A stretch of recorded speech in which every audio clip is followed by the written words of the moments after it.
இந்த வார்த்தையை ஆண்டவர் உங்களுக்கு தீர்க்க தரிசனமாய் சொல்லுகிறார்.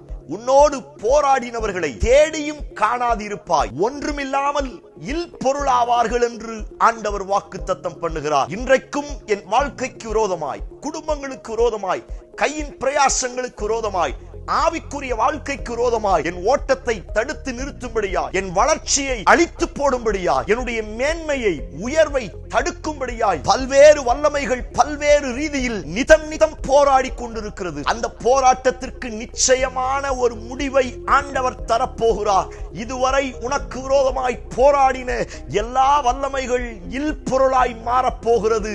நீங்கள் தேடினாலும் தென்படாத தூரத்திற்கு ஆண்டவர் உங்களை விட்டு துரத்தப் போகிறார். இதுவரை போராடி பின்தொடர்ந்து வந்து கொண்டிருந்த சகல வல்லமைகளையும் ஆண்டவர் இல் பொருளாய் காணாமல் செய்ய போகிறார். நீங்கள் சர்வ வல்லவரால் பாதுகாக்கப்பட போகிறீர்கள். ஆமென்.